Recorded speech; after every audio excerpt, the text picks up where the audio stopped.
Now, there we are talking about the 7 C's of communication.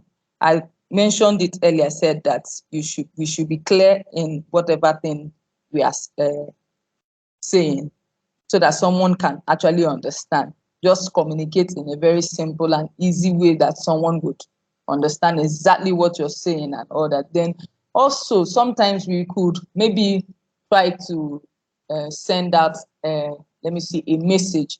Always cross-check and be sure that that message is really correct, that you're not maybe sending out a false message.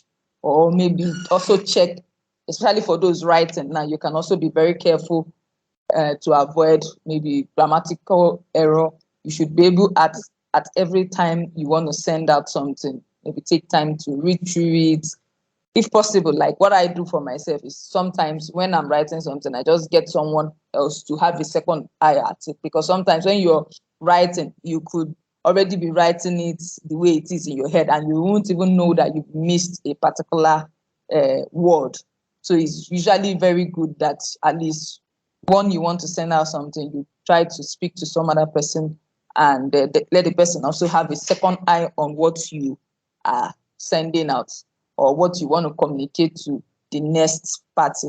Also, be sure that these messages are, this communication is based on decision making.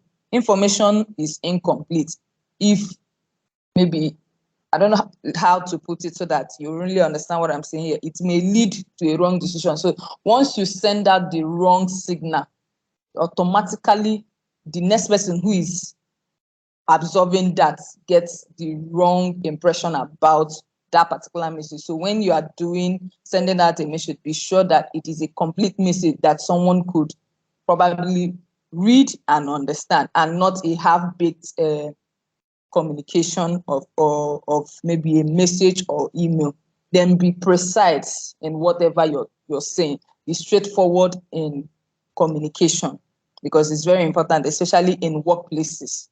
Then be reliable. These are the things you'll find in the 7 C's. That's the characteristics of communication. Consider the person who is also going to receive that message, the person's attitude towards that. When you're writing, don't be rude, don't be like use foul languages and all that. You always have that at the back of your mind when you want to communicate to somebody. Then also, the last is sender's courtesy. Also, reflect on it. If I am the one who is going to receive this, how will I feel about that? These are the things you consider when you're sending out messages, or when you're communicating with people within the workspace, and also your private life. Business slide.